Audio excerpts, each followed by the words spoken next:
एक तरफ तो राहुल गांधी अपने कद को बढ़ा रहे हैं, अपनी स्ट्रेटेजी से, अपनी कार्य प्रणाली से अपने कद को बढ़ा रहे हैं, और मोदी जी अपनी कार्य प्रणाली से अपने कद को घटा रहे हैं। देखिए, रावण के बारे में उनकी बुराई ये थी, रावण की बुराई ये थी, उन्होंने मैया सीता का हरण किया था, लेकिन रावण ने मंदोदरी को छोड़ा नहीं था। केवल उनका दोष यह था कि उन्होंने मंदोदरी की बात का पालन नहीं किया था।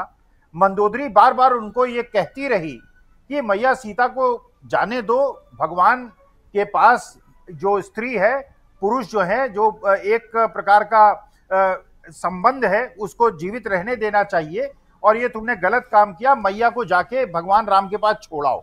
मंदोदरी की बात रावण ने नहीं मानी, लेकिन रावण के अंदर भी इतना दोष नहीं था, उन्होंने मैया को हाथ नहीं लगाया, दूर से याचना करता रहा। और देखिए, एक किसी प्रकार से अगर स्त्री का इस प्रकार से अनादर हो और किसी के सामने अनादर हो, मणिपुर में जिस प्रकार नारियों का अनाचार हुआ और जिस प्रकार से उनके ऊपर उनका उत्पीड़न हुआ, जिस प्रकार से ब्रजभूषण शरण सिंह ने उत्पीड़न किया, जिस प्रकार से आप देखते हैं उज्जैन के अंदर उस बच्ची का उत्पीड़न हुआ, जिस प्रकार से आपने उन्नाव, बिजनौर, लखीमपुर हर जगह उत्पीड़न देखा, तो जिनकी अंतरात्मा नहीं कांपी, जिनके मन के अंदर संताप नहीं हुआ, वो असली रावण है या वो असली दुर्योधन और दुशासन है। देखिए, राहुल गांधी को, क्योंकि आज की तारीख में अगर देखिए कोई आदमी अपनी जो पर्सनैलिटी है उसको बहुआयामी बना रहा है और देश की जनता के सभी समूहों से मिलने का प्रयास कर रहा है। आज से 9 साल पहले की स्थिति बड़ी अलग थी, जब अन्ना हजारे ने एक फर्जी आंदोलन चलाया था, विनोद राय जैसे लोगों ने एक बहुत कुचक्र चलाया था, दुष्प्रचार किया था, और आरएसएस जिस प्रकार से उसको आगे बढ़ाया था, और एक प्रकार से कांग्रेस का दुष्प्रचार। लेकिन आप राजीव जी देखिए, 2007 में 8 में जो सबसे बड़ा सब प्राइम क्राइसिस आया था, वो कोविड क्राइसिस से बड़ा क्राइसिस था। अमेरिका के सारे बैंक करीब करीब फेल हो गए थे, और उस समय एकमात्र देश भारत ऐसा था जहां के बैंक अपना सिर उठा के खड़े थे। आज बैंकों की हालत, आज जो डॉलर की तुलना में रुपए की हालत, आज विदेशी ऋण की हालत, आज प्रकार जिस प्रकार से लोकतंत्र की हत्या हर प्रकार से हो रही है, और जिस प्रकार से ये अपने अपोजिशन के नेताओं को ईडी सीबीआई जरा सता रहे हैं, वास्तविकता में ये इंडिया अलायंस को मजबूत कर रहे हैं। और इंडिया अलायंस को मजबूत करने का अगर सबसे ज्यादा किसी को धन्यवाद देने की आवश्यकता है, वो धन्यवाद देने की आवश्यकता माननीय मोदी जी को है। क्योंकि अगर माननीय मोदी जी ना होते और इस प्रकार के प्रयास उन्होंने न किए होते, तो इंडिया अलायंस आज की तारीख में इतना मजबूत ना होता। आज मैं देख रहा हूं दिल्ली के अंदर आम आदमी पार्टी जिस प्रकार से विरोध प्रकट कर रही है, कांग्रेस जिस प्रकार से विरोध प्रकट कर रही है, दोनों अपनी अपनी जड़ों को मजबूत कर रहे हैं। और जब इंडिया अलायंस द्वारा किसी के भी कैंडिडेट का घोषणा होगी, उस समय वो सारी जनता जो मोदी जी के कार्यकलापों से पीड़ित है, जो राहुल गांधी की कार्यप्रणाली से प्रसन्न है, वो सारी की सारी एक व्यक्ति जो इंडिया अलायंस जिसको अप्रूव करेगा उसके पीछे खड़ी हो जाएगी। और आप ये देखिएगा जिस प्रकार से ग्राउंड रियलिटीज चेंज हो रही हैं। सीहोर के अंदर जब जीतू पटवारी गए, अपना जुलूस लेके गए, वहां पे भारतीय जनता पार्टी के जो सिटिंग विधायक हैं, उनके भाई ने उनका स्वागत किया, और भारतीय जनता पार्टी के बहुत बड़े समूह ने उनका स्वागत किया। इसका मतलब ये है जो बीजेपी है। और एक और चीज आपको बताऊं, आज मैं देख रहा था कई जो फिल्म कलाकार हैं उन लोगों से मेरी बात हुई। आप अभी तक तो हम लोग राजनीतिक दलों की बात कर रहे हैं, राजीव जी आश्चर्य मत कीजिएगा, जब चुनाव घोषित होगा ये बड़े बड़े कलाकार जो मोदी जी के साथ सेल्फी खिंचाते थे, जैसे देवानंद ने 1977 में आपको याद होगा किस प्रकार से जनता पार्टी का समर्थन किया था, उसी प्रकार से ये सारे बड़े बड़े कलाकार जो आज सेल्फी खिंचा रहे हैं मोदी जी के साथ, ये सारे के सारे ओपनली, क्योंकि जिस प्रकार से उनको सताया गया है, जिस प्रकार के वानखेड़े साहब ने जिस प्रकार से पैसे उनसे वसूले हैं और उसका दंड आज भुगत रहे हैं, वो स्थिति हर क्षेत्र में, हर समाज में बदलेगी। और 15-20% लोगों को छोड़कर बाकी समाज एकजुट होगा। और राहुल गांधी को जो शरद पवार ने जैसे कि इंडिकेशन दिया है, ये बहुत उपयुक्त निर्णय है। आज की तारीख में अगर टॉलेस्ट लीडर हिंदुस्तान का कोई है तो वो राहुल गांधी जी। मानस को समझ पाया हूं। मैं 3 घटनाओं से उसका वर्णन करता हूं। सुनील जी इलाहाबाद के हैं, प्रयागराज के हैं, उनको पता होगा। जब 1984 में बहुगुणा जी और अमिताभ बच्चन के बीच की चुनावी युद्ध हो रहा था, बहुगुणा जी बड़े परिपक्व और बड़े समझदार और अनुभवी राजनीतिज्ञ थे। अमिताभ बच्चन का राजनीति में कोई अनुभव नहीं था और बहुगुणा जी का एक वोट बैंक था, उनकी एक कार्यप्रणाली थी और इलाहाबाद के अंदर एक बहुत बड़ा उनका समर्थक वर्ग था। एक छोटी सी घटना हुई थी राजीव जी, और उस छोटी सी घटना ने 1984 के इलेक्शन को पूरी तरह से बदल दिया था।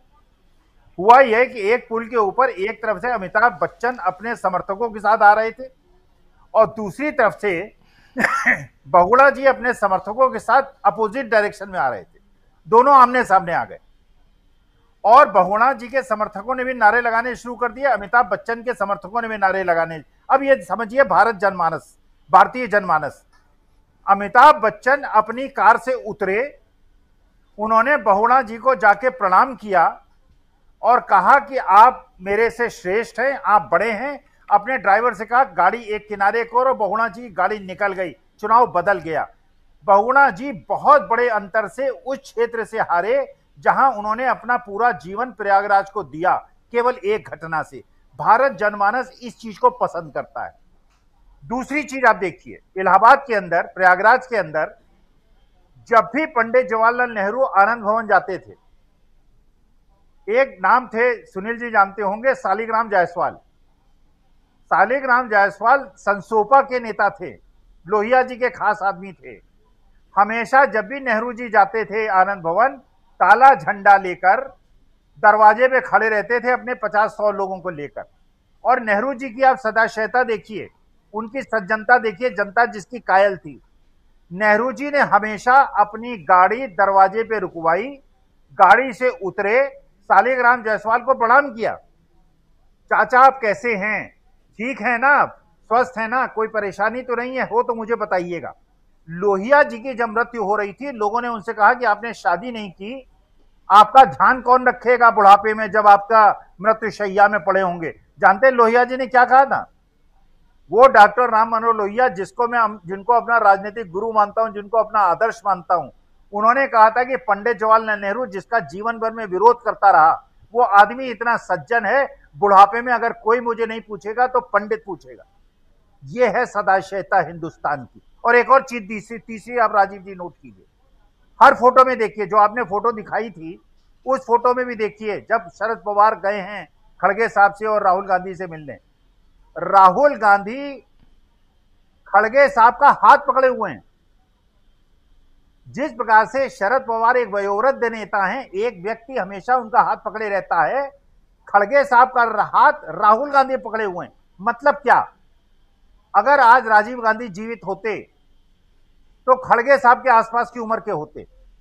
इसका मतलब यह है कि राहुल गांधी ये दिखा रहे हैं कि जो लोग वृद्ध हैं, जो लोग बुजुर्ग हैं, जो लोग मेरे उम्र से बड़े हैं, उनके प्रति सादर भाव रखना, ये सनातन परंपरा है।